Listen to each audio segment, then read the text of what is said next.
और 19 जो कि ऑब्जेक्टिव है, ये ऑब्जेक्टिव पार्ट्स हैं, ऑब्जेक्टिव्स हैं, हम लोग देखते हैं, देख लेते हैं एक बार।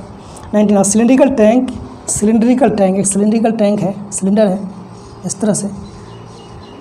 सिलेंड्रिकल टैंक इस 10 रेडियस इज 10 फीट, इसका रेडियस जो है वो 10 फीट है।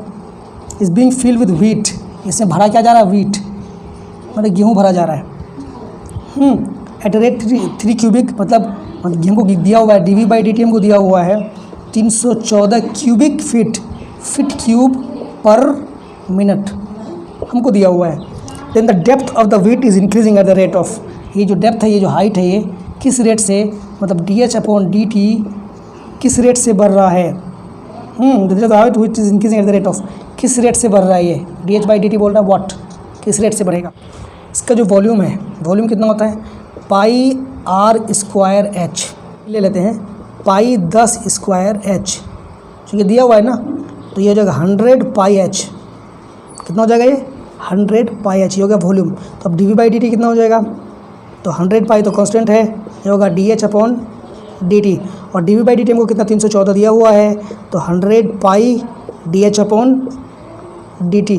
तो यहाँ से अगर हम dH/dt निकालेंगे तो हमको कितना मिलेगा, 314/100π, ठीक है। और 314/100 पाई का वैल्यू 3.14 हम लोग रख देते हैं, तो ये 314/314 हो जाएगा, कैंसिल होके 1 हो जाएगा, ठीक है। तो 1 फीट क्यूब पर मिनट, यही हो गया आंसर। तो कौन सा वाला है, ये आपका हो गया ए, ये ए इसका आंसर हो गया। क्लियर है। 20 क्या बोल रहा है, 20 बोल रहा है the slope of the tangent to the curve. तो गिवन कर्व हमको कितना दिया हुआ, गिवन कर्व x बराबर t² + 3t - 8 और y हमको गिवन है 2t² - 2t - 5। तो हमको निकालना है स्लोप ऑफ टेंजेंट एट 2 1। चलिए, तो पहले हमको dx/dt निकालना पड़ेगा। तो कितना, 2t² + 3 एंड हमको निकालना पड़ेगा dy/dt, तो कितना हो जाएगा 4t - 2 होगा ना। सो हमको dy/dx चाहिए, तो dy/dx कितना हो जाएगा, dy/dt ये पैरामीट्रिक है, dx/dt, तो 4t - 2/2t² + 3, ये हमको मिल गया स्लोप ऑफ टेंजेंट। तो हमको स्लोप ऑफ टेंजेंट किस पॉइंट पे चाहिए, स्लोप ऑफ टेंजेंट एट 2 - 1 हमको यहाँ चाहिए। इसका मतलब dy/dx एट x = 2 चाहिए। हमको यही चाहिए ना, लेकिन ये फ़िलहाल t में दिया हुआ है, लेकिन ये x में दिया हुआ है। तो पहले हम लोग क्या करेंगे, x का वैल्यू 2, तो x का वैल्यू 2 हम यहाँ रख के देखेंगे, फ्रॉम 1 इम्प्लाइज 2 रखेंगे वहाँ, तो हमको क्या मिलेगा, t² + 3t - 8। तो यहाँ से t² + 3t इस पर जाएगा, तो -10 = 0 हो जाएगा। तो 5 दूनी 10, t² + 5t - 2t, 5 से 2 गया 3, -10 = 0। तो t यहाँ से कॉमन ले लेंगे, t + 5 यहाँ हो जाएगा, t + 5 हम लोग यहाँ लिख लेंगे, -2 = 0। तो t + 5 हम यहाँ से कॉमन ले लेंगे और अंदर बचेगा t - 2 = 0। तो यहाँ से t का मान मिलेगा -5 और t का मान मिलेगा 2, ठीक है। तो ये हमको t का मान 2 मिल गया, t का मान -5 मिल गया करके। तो t का मान अगर हम यहाँ रख देंगे तो y का वैल्यू कितना हो जाएगा, y का वैल्यू हमको मिल जाएगा 2 2 4 9 8 -2 2 4 -5 5 और 9, ये हो गया -1, ठीक है। तो यहाँ हमको y का वैल्यू 55 मिलता है, लेकिन पॉइंट हमको कितना है 2 - 1। तो हमने t का मान अगर 2 यहाँ रखा तो y का मान हमको -1 मिल रहा है, तो इसका मतलब हमको 2 ही लेना है, ये वाला नहीं लेना है। तो t = 2 अब हम यहाँ रख देंगे, तो dy/dx हो जाएगा एट t = 2। t = 2 बोले तो x = 2, हमने वही निकाला है। तो 4 × 2 - 2 / 2 × 2² + 3, दैट मीन 4 दूनी 8 से 2 गया 6 और 2 दूनी 4 दूनी 8, 8 3 11, 6/11 कैसा आ रहा है, 2 दूना 4, 2t होगा ना भाई, 2t + 3 होगा ना, इस t² क्यों होगा, ये 2t + 3 होगा ना ये, तो यहाँ 2t हो जाएगा ना, तो 2t हो जाएगा, 2 दूना 4 3 7 हो जाएगा, 6/7। 6/7 कौन सा हो गया, तो 6/7 कौन सा वाला ऑप्शन हमको दिया हुआ है, हमको ऑप्शन दिया हुआ है बी, ये बी इसका ऑप्शन हो गया। इसमें क्या बोल रहा है, द लाइन mx प्लस 1 ये लाइन है is tangent to the curve y square कितना 4x है, ये हमको कर्व दिया हुआ है, तो बोलते हैं m का वैल्यू कितना होगा, m वॉट, ठीक है ना। ठीक है, तो इसका स्लोप, ये इसका टेंजेंट है, तो पहले हम स्लोप निकालेंगे डिफरेंशिएटिंग 2, तो 2y divide by D x chain rule लगाएंगे, हो जाएगा 4 2 दूना 4, तो डिवाइड डी एक्स कितना मिलेगा यहाँ से, ये 2/y, ये हुआ स्लोप ऑफ टेंजेंट, ये क्या हुआ स्लोप ऑफ टेंजेंट, और ये स्लोप ऑफ टेंजेंट ही हमको m दिया हुआ है, इसका मतलब m बराबर कितना होगा 2/y, ठीक है। और यहाँ से अगर हम y निकालेंगे तो 2/m नहीं होगा, ठीक है, इतना हो जाएगा। अब क्या करते हैं हम लोग, let x1 y1 be the point of contact, be the point of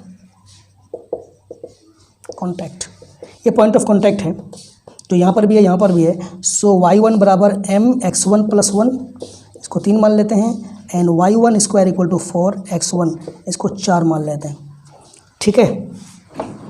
चलिए अब y1 का वैल्यू उनको दिया हुआ है, तो 2 बटे कितना हो जाएगा, यहाँ रखेंगे, इसका स्क्वायर हो जाएगा बराबर 4x1, तो 4 बटे कितना, 4 बटे m स्क्वायर बराबर 4x1, 4 4 कैंसिल हो जाएगा, x1 कितना मिल जाएगा हमको, x1 कितना हो जाएगा 1 बटे m स्क्वायर, x1 और y1 कितना होगा 2 बटे m1, 2 बटे m, और y1 कितना हो जाएगा 2 बटे m, y1 होगा 2 बटे m। अब इन दोनों का वैल्यू हम लोग कहाँ प्लेस कर देते हैं, इसमें किसमें प्लेस करेंगे, तो y1 equal to m x1 plus 1, तो y1 कितना दिया हुआ है हमको 2 बटे m दिया हुआ है ना, इक्वल टू m x1 कितना दिया हुआ है हमको 1 बटे m स्क्वायर प्लस 1, तो 2 बटे m बराबर, यहाँ से m कैंसिल हो जाएगा, तो 1 बटे m बराबर 1, तो 2 बटे m माइनस 1 बटे m बराबर 1, तो यहाँ से अगर हम सॉल्व करेंगे सर 2 बटे m से 1 बटे m तो 1 बाई m बराबर कितना 1, तो m का मतलब कितना, m का मतलब कितना हो गया, m का मान 1 हो गया, कहानी पकड़ में आई आपको, तो m का मान कितना, आंसर कौन सा वाला, a वाला पार्ट। 22 बोल रहा है, the normal at the point इतना,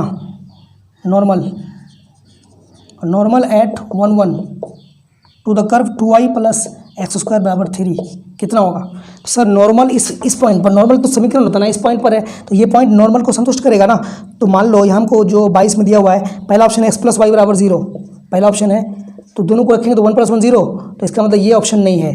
दूसरा हमको ऑप्शन दिया हुआ है x माइनस वाई बराबर 0, 1 - 1 रखेंगे तो 0 हो जाएगा, हाँ बिल्कुल यही दूसरा ऑप्शन है, सही है।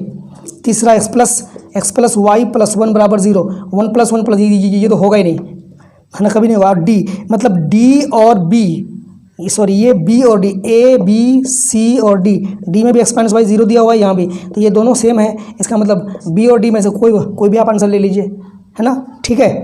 तो बी और डी में से कोई भी आप इसका आंसर ले लीजिए, कोई दिक्कत इसमें नहीं है, ठीक है। चलिए आगे 23 में 23 क्या बोल रहा है, तो नॉर्मल टू द कर्व इतना पासेस थ्रू 1 2 से पास कर रहा है, 1 2 से, अच्छा नॉर्मल अगर, एक मिनट, नॉर्मल अगर 1 2 से पास कर रहा है तो जो नॉर्मल है तो 1 2 उसको संतुष्ट करेगा ना, तो पहला क्या ऑप्शन दिया हुआ है x प्लस वाई बराबर 3, तो 2 + 1 3, हाँ सही तो है, एकदम सही है। दूसरा दिया हुआ है x माइनस वाई बराबर 3, तो 1 से 2 जाएगा 3, ये होगा ही नहीं, है ना। x प्लस वाई बराबर 1 दिया हुआ है, 2 + 1 ये भी नहीं होगा, और x माइनस वाई बराबर 1, तो 1 - 2 बराबर 1 ये भी नहीं होगा, इसका मतलब पहला वाला इसका आंसर सही है, चूँकि जो नॉर्मल है वो जहाँ से पास करेगा उसको संतुष्ट करेगा ना, इसका मतलब नॉर्मल कितना x प्लस वाई बराबर 3 है, ठीक है। तो 23 का आप देख लीजिए कौन सा है, ठीक है, 23 का आंसर ए हो जाएगा, जो शुरू वाला है वही इसको संतुष्ट कर रहा है।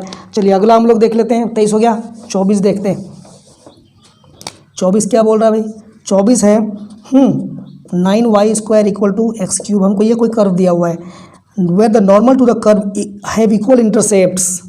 अच्छा सर ये बताइए, जब कोई भी, चूँकि नॉर्मल कोई स्ट्रेट लाइन है, स्ट्रेट लाइन जैसे ए, जब इक्वल, जैसे x बटे ए प्लस वाई बटे ए बराबर 1, ये लाइन है इक्वल इंटरसेप्ट बना रहा है, तो इस इक्वल इंटरसेप्ट जब भी कोई लाइन बनाता है तो उसका स्लोप होता है -1, क्या होता है, इसका स्लोप हो जाएगा -1, मतलब नॉर्मल का स्लोप, चूँकि नॉर्मल या इक्वल इंटरसेप्ट बना रहा है तो उसका स्लोप कितना हो जाएगा, ये होगा स्लोप ऑफ नॉर्मल। अब ध्यान दे रहे हैं, ये हो गया स्लोप ऑफ नॉर्मल। तो स्लोप ऑफ नॉर्मल हुआ तो स्लोप ऑफ टेंजेंट कितना हो जाएगा, स्लोप ऑफ टेंजेंट ये हो जाएगा 1।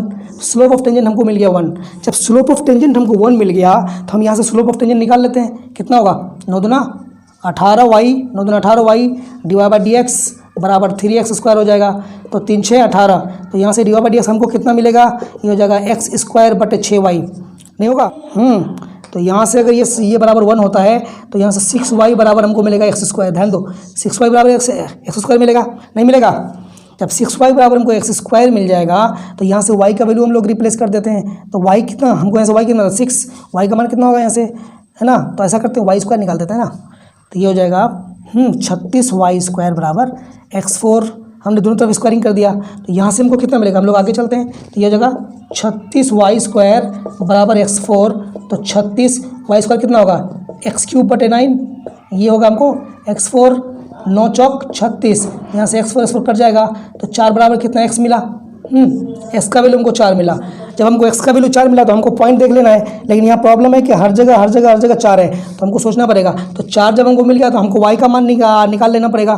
तो y का मान कितना हो जाएगा, यहाँ से या फिर यहाँ से निकाल लेते हैं, कहीं से भी निकाल लेते हैं। तो यहाँ से निकाल लेते हैं तो y² कितना हो जाएगा, x³ बटे 9, ठीक है। तो यहाँ से हो जाएगा 4 गुना 4 बटे 9 अंडर रूट। तो यहाँ 4 बटे 3 गुना 2, तो ये हो जाएगा 8 बटे 3, और y² तो ये प्लस माइनस 8 बटे 3, तो ये होगा 4 प्लस माइनस 8 बटे 3। तो कौन सा वाला पॉइंट है भाई, 4 प्लस माइनस 8 बटे 3। तो 4 प्लस माइनस 8 बटे 3 प्लस माइनस बटे 3, ये पहला ही 24 का जो है वो पहला वाला ही आंसर है, 24 का पहला वाला आंसर हो गया। तो चलिए ये वो पूरा का पूरा पार्ट क्लियर हो गया। अगर कोई डाउट और दिक्कत हो तो आप हमें कमेंट करके पूछ सकते हैं। All the best, bye.